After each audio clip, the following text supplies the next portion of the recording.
Students, पिछले video में हमने क्या देखा है? हमने एक पोयम देखी है।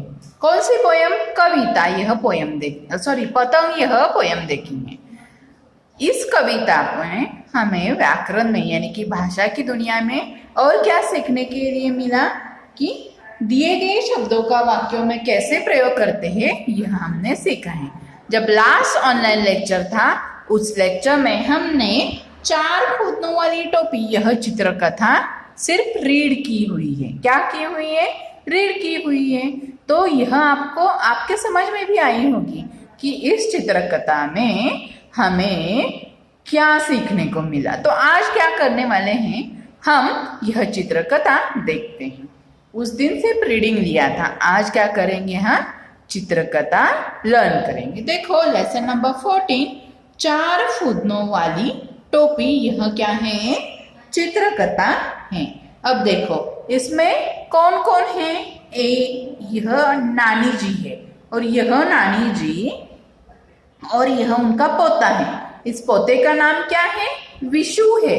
अब इन दोनों में क्या बातचीत चल रही है, यह हम देखते हैं। देखो, नानी ने विशु के लिए 4 फुदनों वाली टोपी बनाई। विशु टोपी पहनकर बोला, देखो ये है विशु और ये विशु की नानी है और नानी ने विशु के लिए यह टोपी बनाई है। और कैसे टोपी बनाई है कि 4 फुदनों वाली टोपी बनाई है। कितनी फुदनों है? देखो 1, 2, 3 और 4। इन 4 फुदनों वाली क्या बनाई है? टोपी बनाई है। देखो तो विशु को यह शायद अच्छी लगी होगी ना, पसंद आई होगी, इसीलिए इसका फेस स्माइली फेस दिखाई दे रहा है ना। कौन सी भी चीज पसंद आए तो हमें कैसे फील करते हैं? हम खुश होते हैं ना। देखो इस पर विशु क्या कह रहा है। नानी ने जब विशु के लिए ये 4 फुदनों वाली टोपी बनाई तो उसे पहनकर विशु क्या बोल रहा है? देखो, नानी यह टोपी तो बहुत अच्छी है, इसे पहनकर तो मैं बिल्कुल राजकुमार बन गया हूँ। देखो विशु क्या कह रहा है? नानी यह टोपी तो बहुत अच्छी है, इसे पहनकर तो मैं बिल्कुल राजकुमार बन गया हूँ। इसका मतलब क्या है कि विशु को टोपी बहुत पसंद आ गई है। अब आगे देखो, यह सुनते ही नानी की हंसी छूट गई और उन्होंने विशु को गले लगा लिया। देखो आपको भी आपकी नानी या दादी कौन सी भी चीज बनाती है या खरीदती है तो आपको खुश देखकर उसे भी बहुत खुशी होती है ना। वो भी खुशियां महसूस करती है कि आपको वह चीज पसंद आ गई। इसी तरह विशु के दादी को भी क्या हो गई? हंसी छूट गई। क्यों हंसी छूट गई? कि विशु क्या कह रहा था? नानी ये टोपी पहनकर मैं तो बिल्कुल कैसे दिखूंगा? राजकुमार जैसे बनूंगा, दिखूंगा। अब आगे देखो और क्या किया? नानी ने विशु को गले लगाया। अब आगे क्या है? देखो अगले दिन विशु टोपी पहनकर स्कूल गया। वह बड़ा खुश था, लेकिन क्लास के बच्चे उसे देखकर कहने लगे, देखो हम भी यानी कि हमारे माता पिता हो, दादा दादी जी हो, नाना नानी जी हो, अंकल आंटी हो या मौसा मासी हो, कोई भी हमारे लिए कोई चीज नई चीज खरीद कर लाता है या बनाता है तो हम भी खुश होते हैं। न जाने हम उसे कब पहन लेंगे।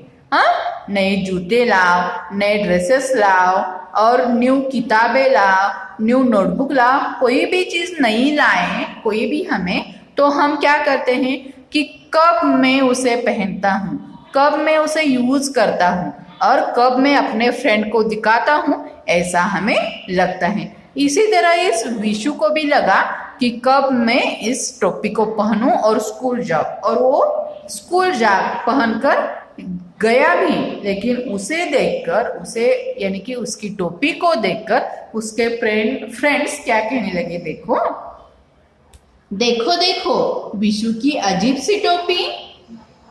दूसरा फ्रेंड क्या कह रहा है? देखो 4 फूदनों वाली टोपी। देखो एक क्या कह रहा है, देखो देखो विशु की अजीब सी टोपी, और दूसरा क्या कह रहा है, 4 फूदनों वाली टोपी। ऐसा कौन कह रहा है? ये विशु के क्लास में जो क्लासमेट है वह कह रहे। अब आगे क्या होता है देखो, विशु घर आया तो रोनी सूरत बनाकर नानी से बोला। अब देखो, अब सभी बच्चों ने उसका मजाक उड़ाया था, इसीलिए विशु क्या हो गया था, नर्वस हो गया था, और उसी नर्वसनेस की वजह से दुखी चेहरा लेकर, रोनी सूरत लेकर वह घर आ गया। और घर आकर उसने जो वहां पे यानी कि कहाँ पे क्लास में जो बातें बच्चों ने कही वह उसने अपनी नानी से बताई होगी ना। देखते हैं, क्लास के बच्चे मेरा मजाक उड़ा रहे थे, आप टोपी में से एक फूदना कम कर दीजिए। देखो विशु अपनी नानी को क्या कह रहा है कि ये 4 फूदनों वाली टोपी देखकर सभी बच्चे क्या कर रहे थे, मेरा मजाक उड़ा रहे थे। आप इन 4 फूदनों में से एक फूदना कम कर दीजिए। ऐसा कौन कह रहा है? विशु अपनी नानी से कह रहा है। इस पर नानी क्या कहती है देखते हैं। देखो इस पिक्चर में नानी हाथ में क्या कैंची लेके क्या कर रही है, एक फूदना काट रही है। नानी ने उसे डांटा क्या उस टाइम? नहीं डांटा। चलो हमारा पोता रोती हुई सूरत लेकर आया है, इसीलिए नानी को क्या लगा कि नानी को लगा कि विशु को बहुत दुख हो गया है, इसलिए उसने क्या किया, हमने इतनी अच्छी टोपी बनाई है लेकिन उसे काटने में भी दर्द होता होगा ना, लेकिन उसने वह फूदना निकाल दिया है। नानी ने कैंची लेकर विशु की टोपी का एक फूदना काट दिया। क्या कर दिया? विशु की टोपी का यह एक फूदना काट दिया। अब अगले दिन विशु स्कूल में जाता है। पिक्चर में दिखाई दे रहा है नेक्स्ट पिक्चर में आपको कि स्कूल में विशु जाता है। तो देखो बच्चे तो सभी बच्चे, किसी की भी कोई भी चीज अच्छी हो या बुरी हो, हाँ, लेकिन उन्हें क्या प्रॉब्लम होता है पता नहीं है। कोई भी हमारा मजाक उड़ाए तो हमें नर्वस नहीं होना चाहिए ना। देखो अगले दिन विशु टोपी पहनकर स्कूल गया तो फिर वही मुसीबत। अब क्या होगा कि कल का जो रोना था आज भी वही रोना है होगा। अब फ्रेंड क्या कह रहे हैं देखो, अरे ये तो 3 फूदनों वाली टोपी हो गई। क्या कह रहे हैं फ्रेंड? अरे ये तो 3 फूदनों वाली टोपी हो गई। अरे हाँ, देखो अब एक ने रट लगाई क्या कि 3 फूदनों वाली यह टोपी बन गई, तो दूसरे भी उसमें शामिल हो गए और वह भी उससे क्या करने लगे, चिढ़ाने लगे। अब देखो अब भी क्या करेगा विशु, घर जाता है तो घर जाने के समय रोती सूरत ही लेके जाएगा, यानी कि वो नर्वस होकर जाएगा ना। देखो अब विशु बाद में कहाँ आता है, अपनी नानी जी के पास ही आएगा ना, और नानी जी को स्कूल में जो बातें होगी वह बताएगा। देखते हैं, विशु ने नानी से कहा, कहकर टोपी में से एक और फूदना कटवा दिया। देखो पहले कितने फूदने थे? 4 फूदने थे, उसमें से एक कटवा दिया तो 3 रह गए। अब उन तीनों में से भी एक कटवा दिया तो कितने रहेंगे फूदने? 4 में से एक चला गया तो 3 रह गए। अब 3 में से 1 माइनस करेंगे तो कितने रह गए? 3 में से 1 माइनस करेंगे तो 1 और 2 यानी कि 2 फूदने रह जाएंगे। अब कितने फूदने रह गए? 2 फूदने रह गए। लेकिन अभी भी स्कूल में मजाक उड़ाना कम न हुआ। विशु ने नानी से कहा, देखो यानी कि नेक्स्ट डे 2 फूदने वाली टोपी लेकर विशु पहन कर गया, लेकिन उसे यानी कि उसकी टोपी को देखकर अभी भी बच्चे मजाक उड़ा रहे थे। क्या मजाक उड़ा रहे थे? देखो कि अरे 2 फूदनों वाली टोपी, ऐसा कह रहे होगे ना शायद। देखो विशु नानी के पास आता है और पास आने के बाद क्या कहता है, नानी नानी आप एक फूदना और काट दीजिए। देखो विशु क्या कहता है अपनी नानी जी के पास आकर, नानी नानी आप एक फूदना और काट दीजिए। ये तो नानी है, नानी कभी भी नहीं डांटती है ना, हमारी सभी बातें सुनती हैं। नहीं तो वहां पे मम्मा होती तो मम्मा हमारी सभी बातें सुनती हैं क्या? सुनती हैं, लेकिन जो भी बातें ठीक नहीं है वो नहीं सुनती हैं।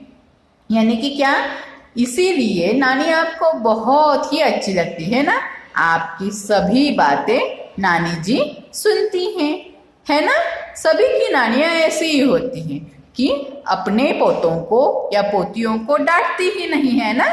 तो आपको भी आपकी नानी अच्छी लगती होगी ना, इस जिसे विशु को उसकी नानी अच्छी लगती है।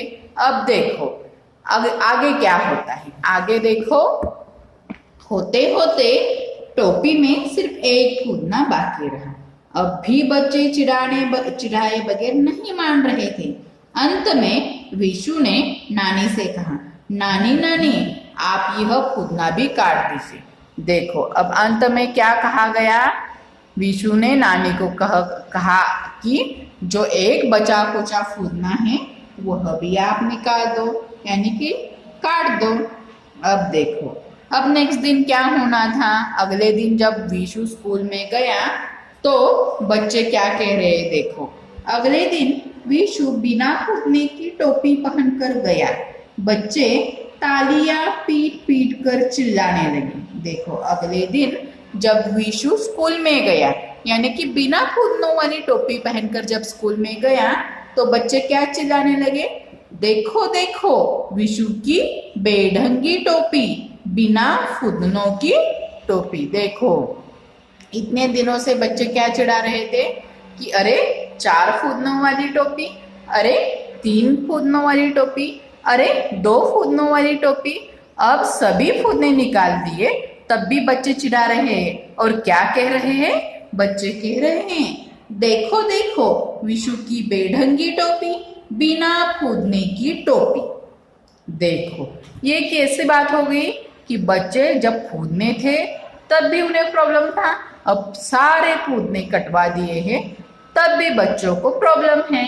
तो देखो आगे इस पर नानी उसे क्या समझाती है।